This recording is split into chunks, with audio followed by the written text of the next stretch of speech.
And welcome back. Thom Hartmann here with you, and Alan Weissman is with us. He is the formerly wrote this absolutely brilliant book, The World Without Us, and his new critically acclaimed best-selling book, Countdown, Our Last Best Hope for a Future on Earth, is out now. And just an extraordinary, thoughtful perspective. Alan, am I pronouncing your name right? Wiseman. Alan Wiseman. Yes. Thank you very much. Alan, welcome to the program. Thank you. And tell me, what is our last hope, or last best hope for a future on Earth? Well, my subtitle ends with a question because that's what I was trying to find out myself. It's very complicated, and I just set the facts out there, and I hope the readers can decide for themselves if it is what I think it is.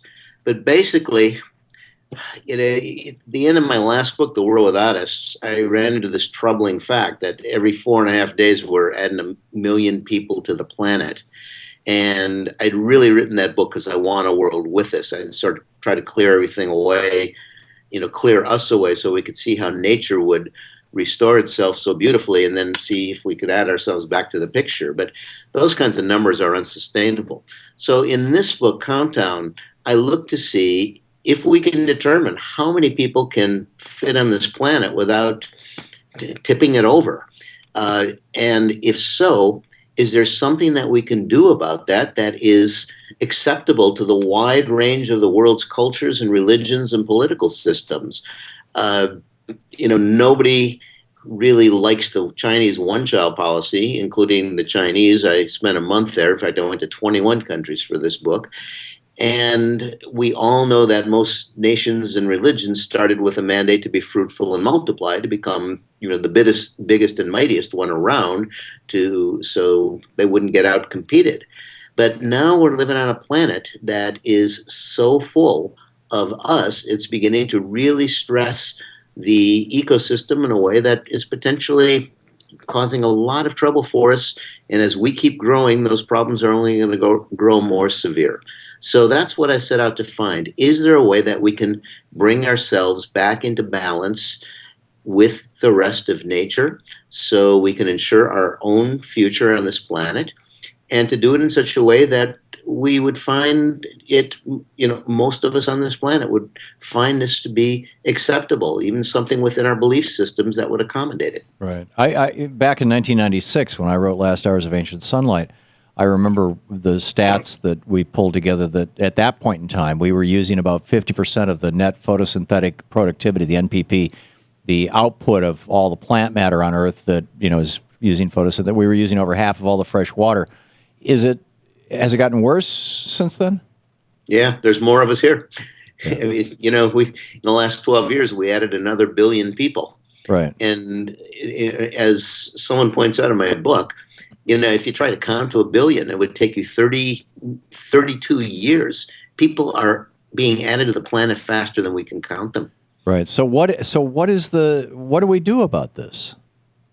Well, what I discovered that we can do, and we're already doing it, there's good momentum for this. It just needs to be emphasized and accelerated and made more widely available, is simply giving people the opportunity to decide for themselves how many children they want by making contraception available. And in my book, I talk about the male contraception that's now coming available, as well as female contraception.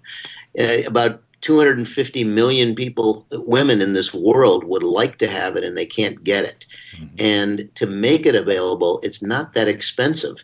Worldwide, we could do it for about a little over $8 billion a year, which is less money than we were spending per month in Afghanistan and Iraq, we being the United States. Sure. One other element, and I go to several countries that show how well this works.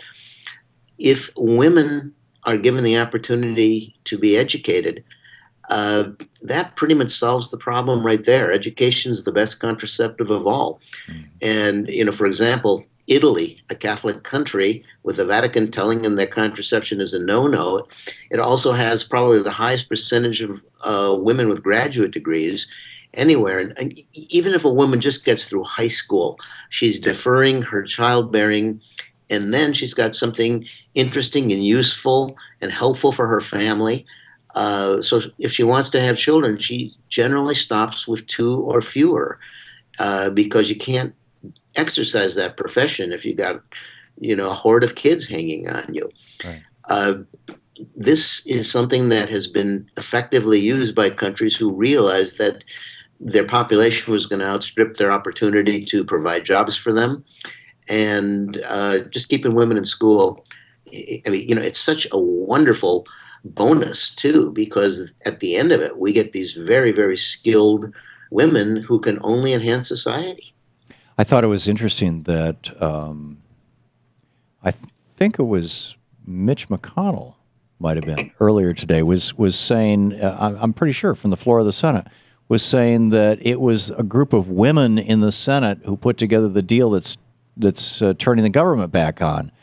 And I didn't hear that, but I'm certainly not terribly shocked. Yeah, and I thought, whoa, what a great acknowledgement. It's like it seems that those societies where women have equal power with men, or even something close to equal power with men, that population stabilizes. But not just that, quality of life improves. Absolutely. And you have fewer kids to take care of. Mm-hmm. You can take care of them better. You can educate them. You can feed them. In so many poor countries in the world that I visited for this book, there were examples of families getting smaller and suddenly getting healthier. How do you rebut the folks, and I've had them come on this program, and I end up in a debate with them, who say, we're Japan, for example, our population is shrinking. It's going to create a demographic crisis. We've got to, we can't have a smaller population. It seems to me like if you got a smaller population, even if you've got more old people, that tightens up the labor market, which raises the price of labor, which improves both, government income in form of taxes, but also improves standard of living. But what am I missing? Well, what the economists are telling you is that pro-growth economists like big populations because that makes labor cheaper. They can get poor people basically, competing against each other to see who will accept the lowest salary. And that ultimately leads us to more social inequity, which is getting us into a lot of the social and economic problems that we're in the first place these days. I spent a lot of time in Japan for this book because they do have a shrinking population owing to the fact that after World War II, their economy was so devastated that they literally had to cut off their baby boom because too many people were dying of starvation. And this was before the birth control pill, so they legalized abortion then. And as a result, many women who didn't want to watch another baby died, took advantage of that. And now there's a much smaller generation taking the place of that old overgrown generation that was so overgrown. Japan invaded Manchuria and started World War II because they needed more room. Mm-hmm. So today, yes, a lot of economists in Japan are wringing their hands, but there are also economists who are seeing it from the other side. I spent a lot of time with one of them. He's in a very distinguished policy institute, Akihiko Matsutani, and he sees that this is an opportunity for Japan to get down to a realistic level and live within its means. And because, there will gradually be fewer people, demand will lower, so there will be fewer need for working hours and people will have more leisure time. And it's all good. Alan Wiseman. Hang on just a second, Alan. This is the Thom Hartmann Program. Alan Wiseman, his book is Countdown, Our Last Best Hope for a Future on Earth. Alan, thank you for being with us. Thank you. My pleasure, Tom. We'll be right back.